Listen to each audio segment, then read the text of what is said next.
Hey challengers! Alright, so I hope you had a chance to watch the video about joyful movement and think more about the reasons you exercise or that you would exercise and how you might be able to add in movement in less of a punishing way, more of a joyful way that feels good. So today's video we're going to talk about how to set up your smart actions for joyful movement depending on where you're starting from. So if you don't do any regular exercise right now, then I want you to pick something that you've been thinking about after the last video that you would really enjoy to do. Something that kind of gets you excited and you're like, oh yeah, I'd really like to try that. And if you're not sure, that's okay. You can pick a couple different things to try. Think of this month of February as an experiment.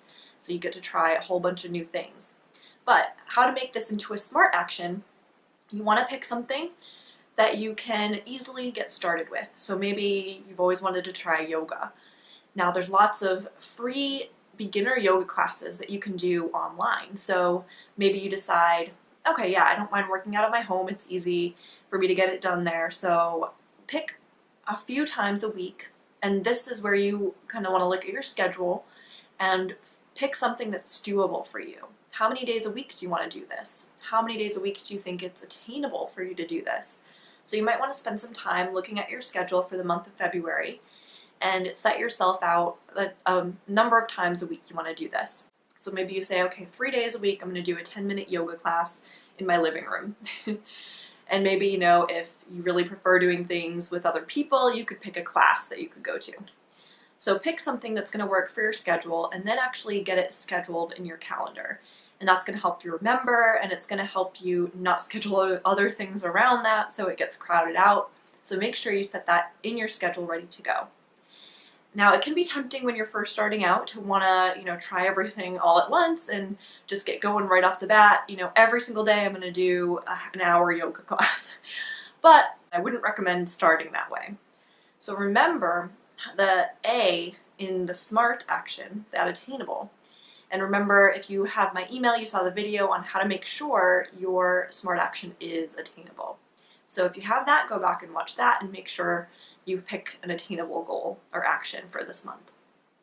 Now, if you already are doing exercise, but you realize maybe it is coming more from a punishing place and it's something you actually don't enjoy, and even, you dread going to the gym or wherever you do most of the time. So if that's you, your challenge for February is to pick, a few days, and again, it's going to depend on what you feel comfortable with, maybe 1 day, maybe 2 days, to replace that punishing exercise with joyful movement. Pick something that's a challenge for you, but you still feel, comfortable doing, and pick anything that you feel like you would enjoy instead of doing that punishing exercise. Now, some of you might be hesitant to do this because you feel like, oh, well, what if I stop, I'm just going to gain weight or I'm going to lose all my strength. And I know that can be very scary. I know what that feels like. I've done that I've felt that when I was forced to slow down from just injuring myself.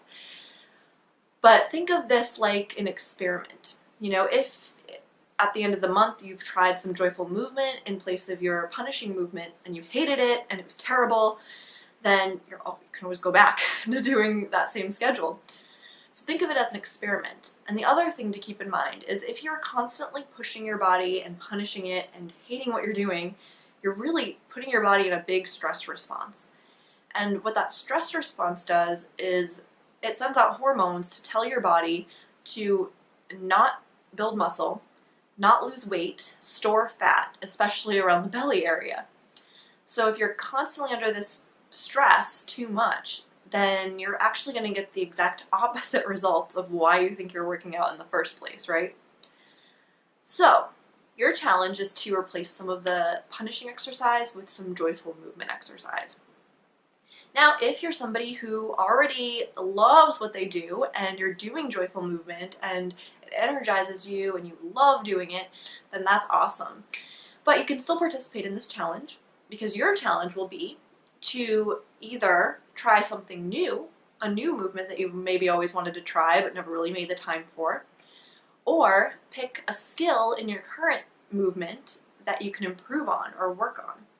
So for instance, myself, since I already am pretty comfortable with my exercise routine and I love it and do it consistently, then my challenge is probably going to be either to work on doing and perfecting some sort of arm balance that I've always wanted to try and looks really cool, or my flexibility. So I haven't quite decided yet, but I'm going to pick one of those, and that's going to be my challenge for February. Now, here is an awesome tip for you that's going to really help your motivation. It is right when you're first starting your new movement or skill, then I want you to either take a picture of it, if it's something like a flexibility, stretching or arm balance, or video yourself doing the new movement. And now that might sound a little weird, but at the end of the 28 days, since February is short, you're going to film yourself or take another picture and compare the two. So if you're consistently practicing, you're going to see a huge improvement, even in just these 4 weeks. Now, if it is something like flexibility, it usually does take a little bit longer, but you'll probably notice some improvement. So you don't have to post this if you don't want. It can be just for you, and it's a huge motivator.